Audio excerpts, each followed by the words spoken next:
So hello and welcome students. So today we are going to start class 10th exercise 13.1. ठीक है, surface area and volume very common chapter जो 9th class में भी है, 8th class में भी है और 10th क्लास में भी है। तो NCERT का है। तो हमारा 13.1 एक्सरसाइज में question number 1 to 4 we have completed. And students, one message from my side जो मैं आपको देना चाह रहा हूँ कि मैंने जो यूट्यूब चैनल पर अगर आप देखेंगे तो मैंने 6th, 7th, 8th, 9th and 10th की, 11th भी है, 12th अभी ये स्टार्ट नहीं हुआ है, बट मैंने सभी की प्लेलिस्ट बना दी है उस पर।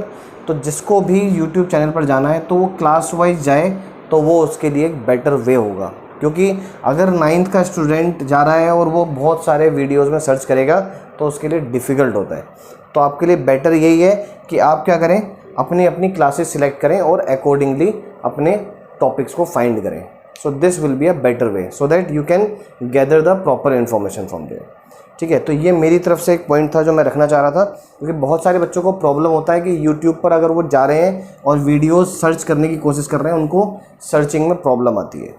तो this is the best way कि आप उस प्लेलिस्ट पर जाइए और प्लेलिस्ट से अपनी क्लास के अकॉर्डिंग अपने टॉपिक्स ले लीजिए। Right now I am coming to the my current session, that is 13.1 exercise. Question number 5 से हमें स्टार्ट करना है स्टूडेंट्स, और NCERT की बात कर रहे हैं। सबसे पहले बात करते हैं कि है hemispherical depression. Hemispherical depression is cut out from one face of a cuboidal या क्यूबिकल वुडन ब्लॉक। ठीक है, such that the diameter L of the hemisphere is equal to the edge of a cube. Right, सबसे पहले हमारा काम क्या है, हम बात करते हैं कि मैं एक क्यूबॉइड या क्यूब बना लेता हूँ। राइट, तो मैंने क्यूब बनाया, क्यूब थोड़ा और क्यूब जैसा दिख जाए तो ज़्यादा बेटर है, ये मैं बना लेता हूँ। क्यूब का मतलब यही है कि इसकी ऑल साइड्स आर इक्वल।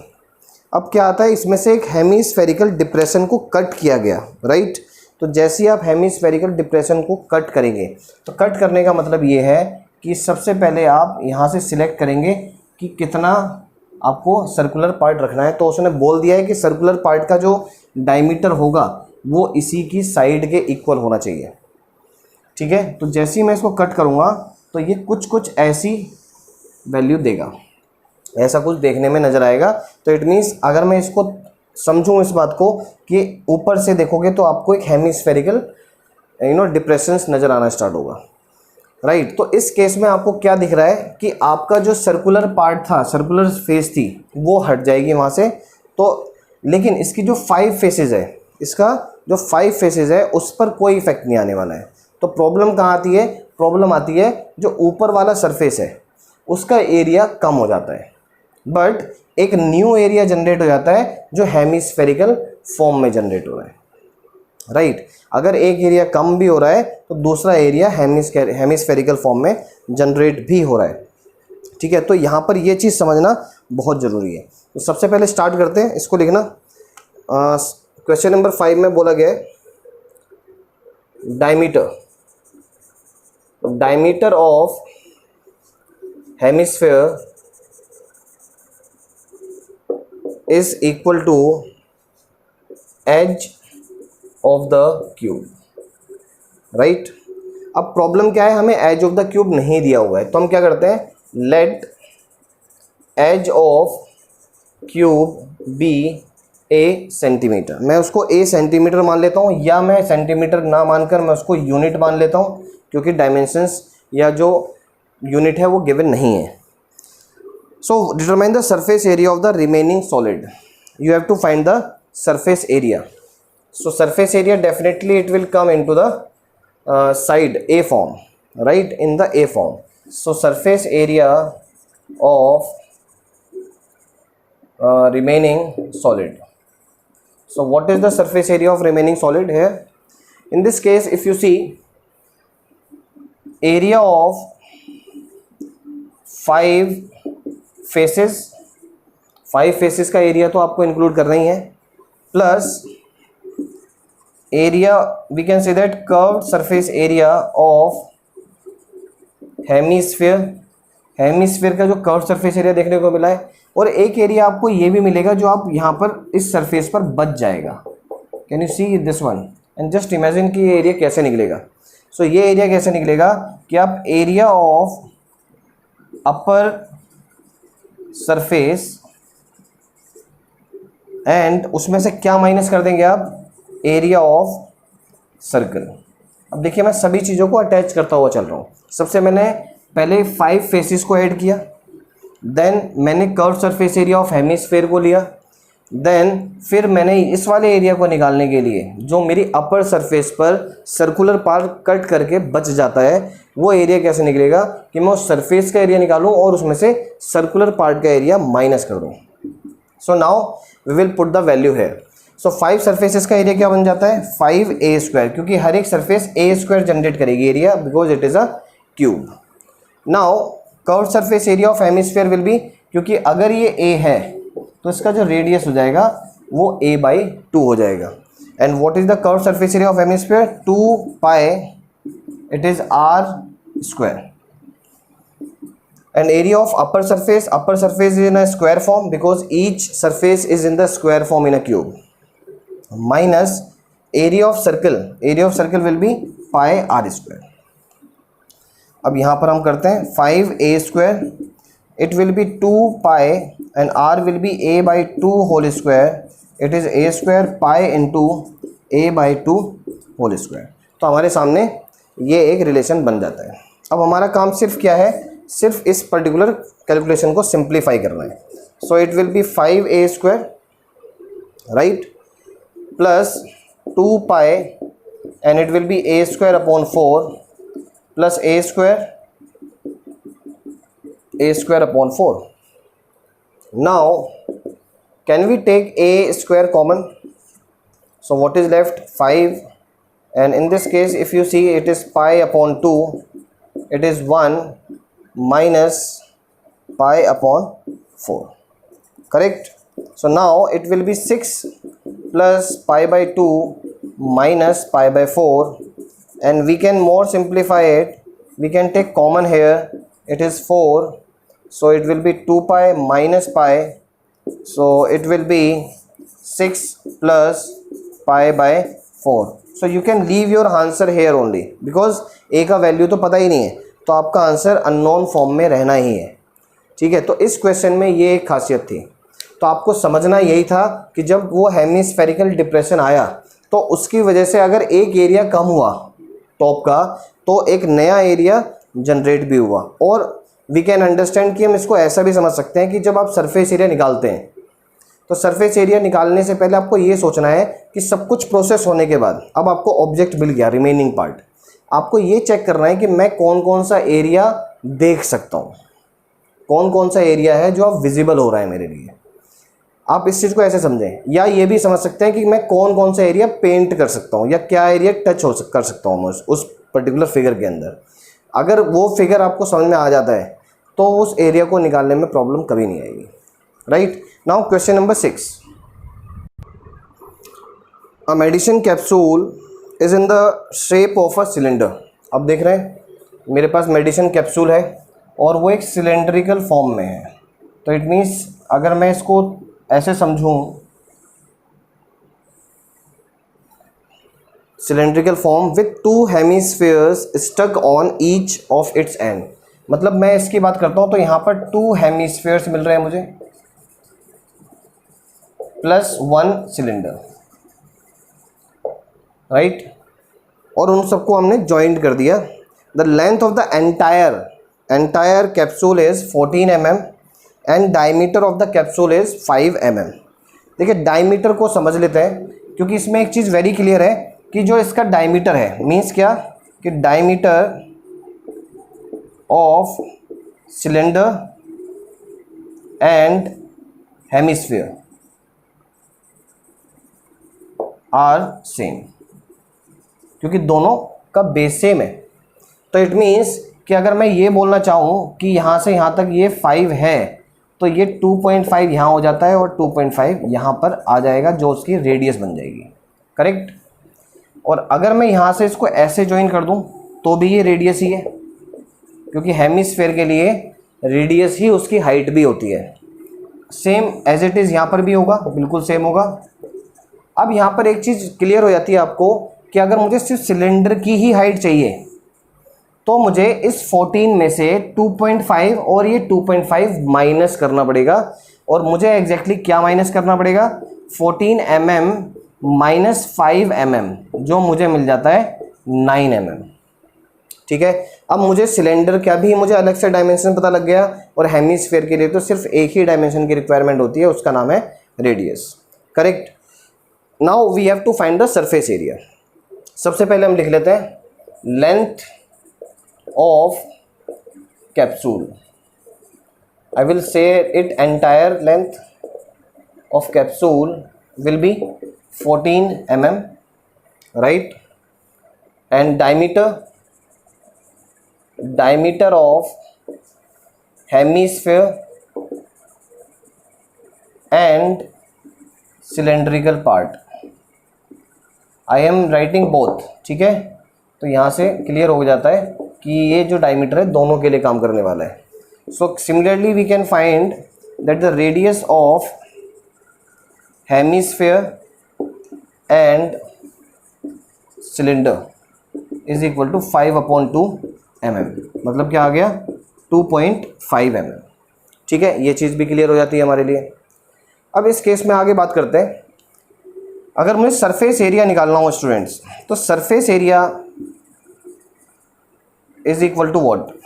मैं अगर सिंपल सी बात करूं तो CSA ऑफ सिलेंडर बिल्कुल आएगा, क्योंकि CSA ऑफ सिलेंड्रिकल पार्ट में सिर्फ CSA काम करने वाला है, क्योंकि ये तो बेस हाइट हो जाएंगे अंदर। बेस तो हेमिस्फेयर के लिए भी काम नहीं करेगा और सिलेंडर के लिए भी काम नहीं करेगा, क्योंकि we will see the upper figure. जो हमें दिखेगा वो सिर्फ क्या क्या दिखने वाला है? या तो हमें curved surface area of cylinder दिखने वाला है, या हेमिस्फेयर का सरफेस एरिया दिखने वाला है, वो भी curved surface area. So curved surface area of 2 hemisphere. ठीक है, मैं यहाँ पर एक चीज़ और डाल देता हूँ, height of cylinder. Height of cylinder आपका आ जाता है 14 mm माइनस 5 mm, जो हमने वहाँ पर भी करके दिखाया और यहाँ पर भी हमने उसको मेंशन कर दिया। So curved surface area of cylinder is 2πRh। Curved surface area of 2 hemisphere means 2 into, why I am doing 2 into, क्योंकि 2 हेमिस्फीयर है और इसका सरफेस एरिया होता है 2πr²। ठीक है, तो यहाँ से मुझे 2πr कॉमन मिलने वाला है और यहाँ पर रह जाता है h और यहाँ पर रह जाएगा आपका 2r। सो मैं अब यहाँ पर वैल्यू पुट कर देता हूँ, 2 into 22/7 and what is the radius? Radius is 2.5 and what is the height of what? Height of cylinder. Height of cylinder is 9 and it is 2.5, right. So now the calculation time starts.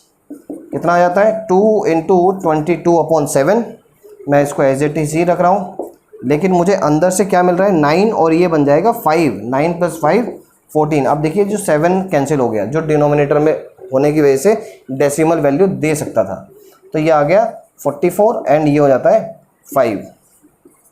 So 220 mm² is the area of 1 capsule, right. तो questions में students कुछ होता नहीं है, सिर्फ आपको figure को observe करना है और आपको ये भी आइडेंटिफाई करना है कि मुझे अगर एरिया निकालना है तो उसमें जो फिगर में बना वो कर्व्ड सरफेस एरिया बनने की कोशिश में है या टोटल सरफेस एरिया बनने की कोशिश में है, या कोई ऐसा नया एरिया तो जनरेट नहीं हो गया ज्वाइनिंग होने के बाद। So that should be very very important. वही एक इंपॉर्टेंट पार्ट है इस वाले क्वेश्चन के अंदर या इस तरह के क्वेश्चंस के अंदर, right. Now question number 7। Question number 7 में स्टूडेंट्स बात होती है कि a tent is in the shape of a cylinder. समझ लीजिएगा बात को, बहुत ही इंटरेस्टिंग क्वेश्चन भी है, क्योंकि क्वेश्चन देखकर ही फिगर बनेगा और फिगर के बिना काम होगा नहीं। तो बात करते हैं, टेंट है एक सिलेंड्रिकल फॉर्म में है, ठीक है, और surmounted bye a conical cap. Surmount किया हुआ है मतलब उसको ऊपर से कवर किया हुआ है और कॉनिकल कैप बना दी है, बिल्कुल ठीक है। If the height and diameter, आप समझिएगा, if the height and diameter of cylindrical part, सिर्फ सिलेंड्रिकल पार्ट की डायमीटर और हाइट दिया हुआ है, ध्यान रखें। तो मैं यहाँ लिखता हूँ, देखिए, diameter of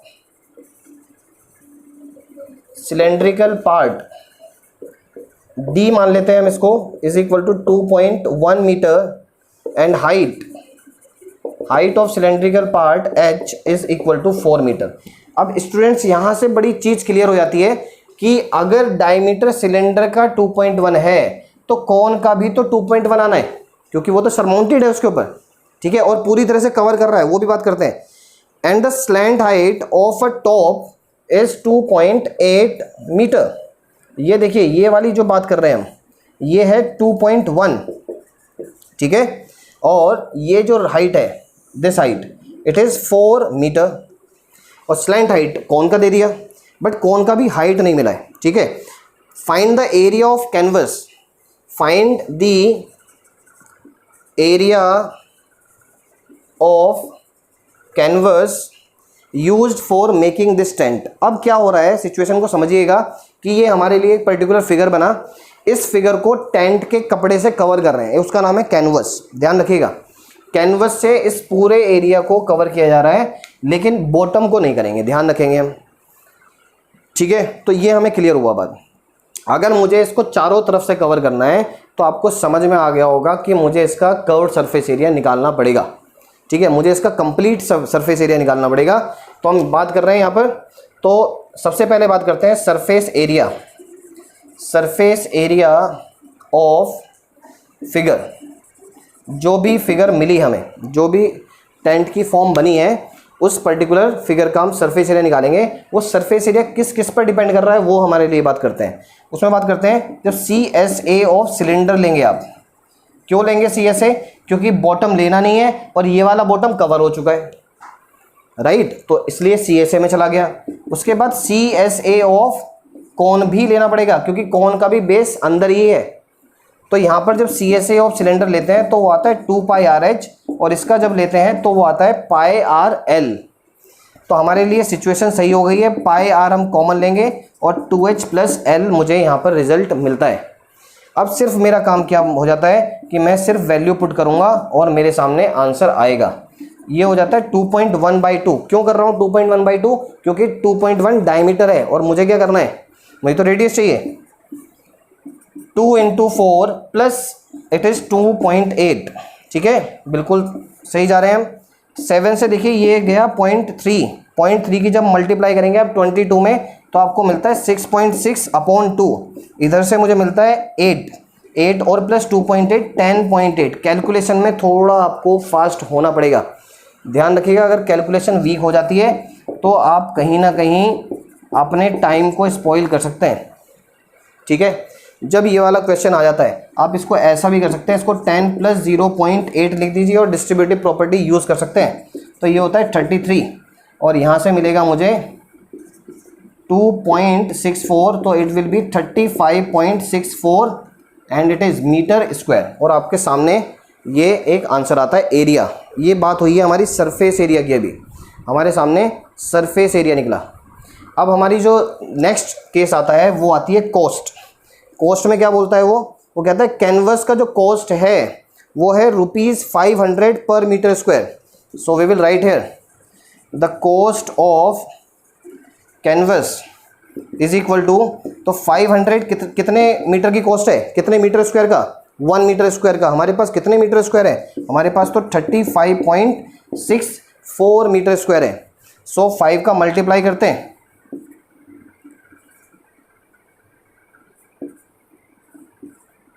so it is the total cost, it means ₹17,820 आपको पे करना पड़ेगा कैनवस के लिए, कैनवस से अगर उसको कवर करना है तो, ठीक है। तो ये बात थी जो हमें यहाँ पर समझनी थी। हमारे सामने कोस्ट वाला पार्ट और इसमें ऐड ऑन हुआ, राइट। नाउ क्वेश्चन नंबर 8 पर आते हैं। फ्रॉम अ सॉलिड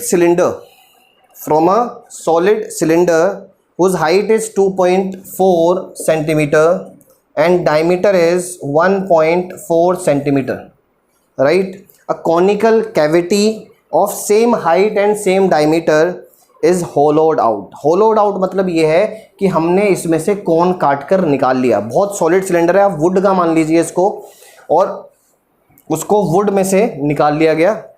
अब आपके पास जो बचा हुआ पार्ट होगा स्टूडेंट्स, वो सिर्फ ये होगा, क्योंकि ये तो निकल गया, ठीक है। अब सिर्फ जब आपको देखने में दिखेगा तो ये कुछ कुछ ऐसा दिखेगा, सिर्फ ये वाला पार्ट, करेक्ट, और अंदर से एक कॉनिकल डिप्रेशन भी आपको नजर आएगा।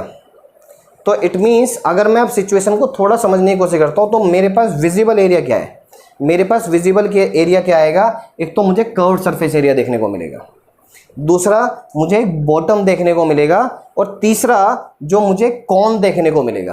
तो इस बार मेरा डिप्रेशन निकलने के बाद मुझे कॉन का एरिया ऐड हुआ, और क्या दूर क्या अलग हुआ उस एरिया में से, ये बॉटम खत्म हो गया, सॉरी टॉप खत्म हो गया।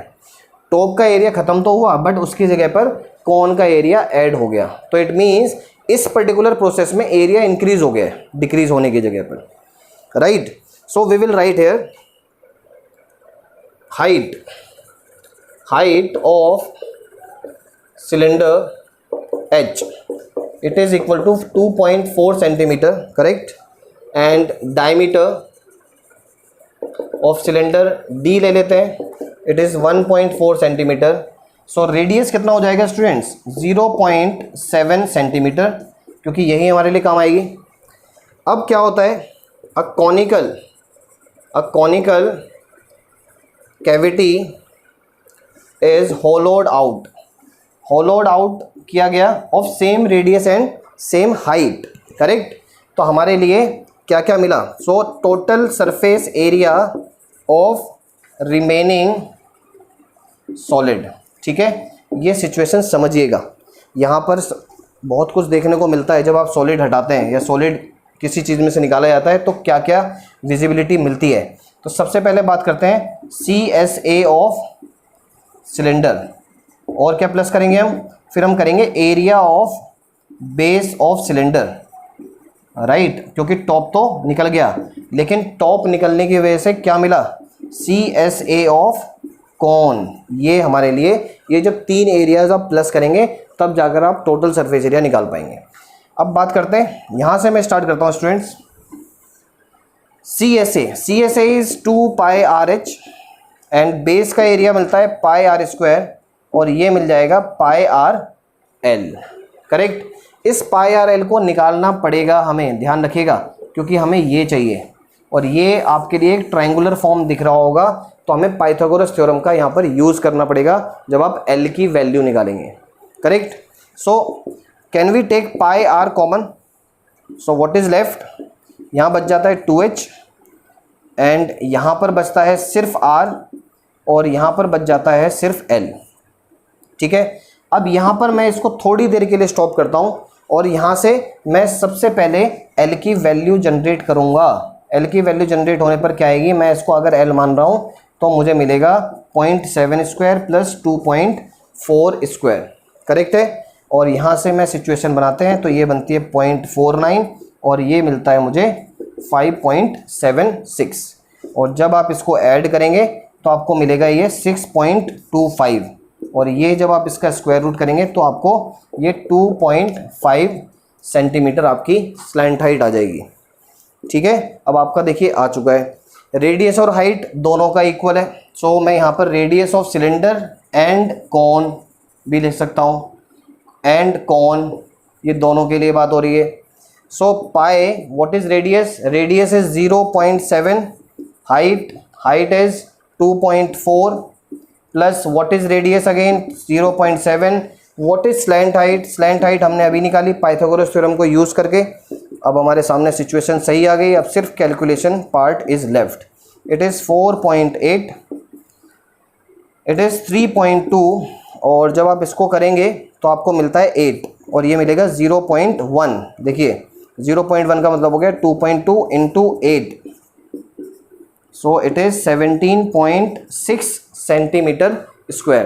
तो आपका जो इसका एरिया आ जाएगा वो 17.6 सेंटीमीटर स्क्वायर आएगा, करेक्ट।